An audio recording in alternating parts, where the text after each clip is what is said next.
진리의 말씀이시고 영이요 생명이신 예수님께서 우리 안에 오셔서 우리로 하나님의 의를 나타내게 하신 것은 예수님께서 니고데모에게 요한복음 3장에 나오죠. 광야에서 모세가 뱀을 든 것처럼 인자도 들려야 한다고 말씀하신 것과 오직 물과 성령으로 거듭난 자만이 하나님 나라로 들어갈 수 있다고 말씀하셨습니다.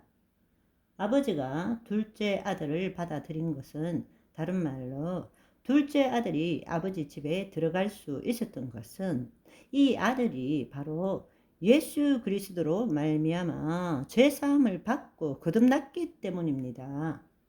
누가복음 15장에는 예수님께서 아버지 집에 초점을 두었기 때문에 이 내용을 말씀하시지 않았던 것입니다. 이 사실을 알지 못하고 누가복음 15장을 이해한다면 무분별한 사랑의 아버지 이야기밖에는 안 된다는 사실입니다. 자식이 죄인인데 숨겨주는 방탕한 아버지인 것입니다. 다시 기억하십시오. 하나님은 사랑의 하나님이시지만 동일하게 공의의 하나님이십니다. 우리는 이 땅에서 사랑과 공의를 공존시킬 수 없습니다. 그래서 예수님이 이 땅에 오신 거예요. 예수님의 은혜와 진리로만 바로 하나님의 사랑과 공의를 만족시킬 수 있다는 것입니다. 자신의 죄로 말미암아 아버지 집으로 돌아오는 길이 막혀 있었는데 예수님께서 둘째 아들이 아버지 집으로 돌아올 수 있는 길이 되어 주신 것입니다. 그 길이 어떤 사람에게는 질병일 수도 있고 문제 때문일 수도 있고 모태로부터일 수도 있는 것입니다. 기억나십니까? 내가 곧 길이요 진리요 생명이니 나로 말미암지 않고는 아버지께로 올 자가 없느니라 말씀하셨습니다. 내가 진실로 너희에게 이르노니 사람이 거듭나지 않고는 하나님 나라를 볼 수 없느니라. 하나님 나라. 이 누가복음 15장의 비유가 무엇입니까? 아버지 집입니다. 아버지 집. 사람이 물과 성령으로 거듭나지 아니하면 하나님 나라에 들어갈 수 없느니라 말씀하셨습니다.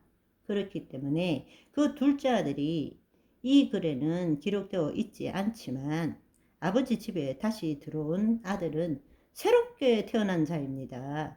거듭난 자, 태생과 신분이 바뀐 자라는 것입니다. 그래서 누구든지 예수 그리스도 안에 있으면 새로운 피조물이라 이전 것은 지나갔으니 보라 새 것이 되었도다 라고 말씀하시는 것입니다. 바로 우리가 하나님 나라, 그 하나님 나라의 관점에서 돌탕 이야기를 보지 않으면 우리는 이 사실을 그냥 지나치고 말할 수 없는 무조건적인 하나님의 사랑으로만 볼 수밖에 없다는 것입니다. 둘째로 누가복음 15장의 말씀을 보면 집으로 돌아온 둘째 아들인 그 구절만 보시면 상가가 먼데도 아버지께서 와서 목을 안고 입을 맞추었죠. 그런데 그 둘째 아들은 품꾼으로만이라도 쓰임받겠다고 했는데 사실은 그 모든 죄를 용서했을 뿐만 아니라 제일 좋은 옷을 여다 입히고 손에 가락지를 끼우고 발에 신을 신기고 그 다음에 살찐 송아지를 잡아서 잔치를 벌였습니다. 너무 놀랍지 않습니까? 그런데 그 다음에는 이야기가 거기서 그치고 첫째 아들에 대한 이야기가 나옵니다. 그렇다면 우리가 이 사실을 볼 때 마치 동화나 애니메이션에 나오는 엔딩과 같은 그런 느낌입니다. 둘째 아들은 아버지 집에서 영원히 행복하게 살았더라. 이렇게 받아들여 줄 수도 있다라는 것입니다.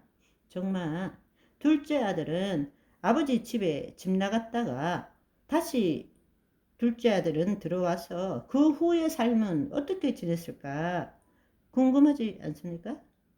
여러분, 다시 집으로 들어온 둘째 아들이 다시 집 나갔다. 어떻습니까?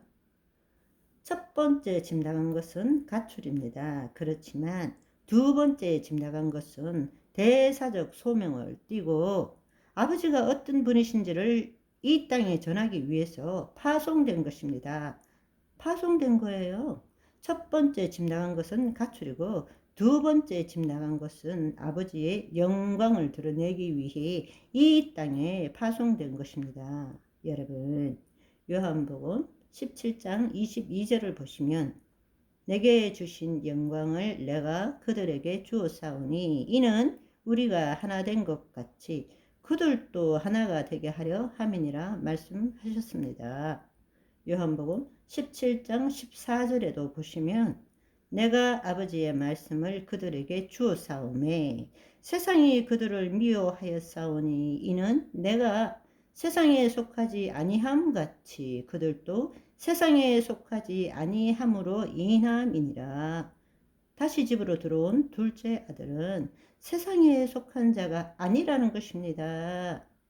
요한복음 17장 16절에서 18절의 말씀을 보시면 명확합니다.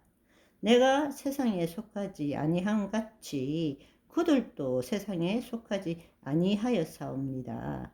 그들을 진리로 거룩하게 하옵소서. 아버지의 말씀은 진리니이다. 아버지께서 나를 세상에 보내신 것 같이 나도 그들을 세상에 보내었고 라고 말씀하십니다. 그렇습니다. 특별히 에베소서 2장 6절 7절을 보시면 또 함께 일으키사 그리스도 예수 안에서 함께 하늘에 앉히시고 바로 우리의 본질이 있는 곳, 우리의 영이 있는 곳 어디입니까? 하나님 우편에 있는 예수 그리스도 안에 있다라는 것입니다. 그리고 이는 그리스도 예수 안에서 우리에게 자비하심으로 그 은혜의 지극히 풍성함을 오는 여러 세대에 나타내려 하심이라. 어디에서요? 이 땅에서요. 할렐루야. 바바이.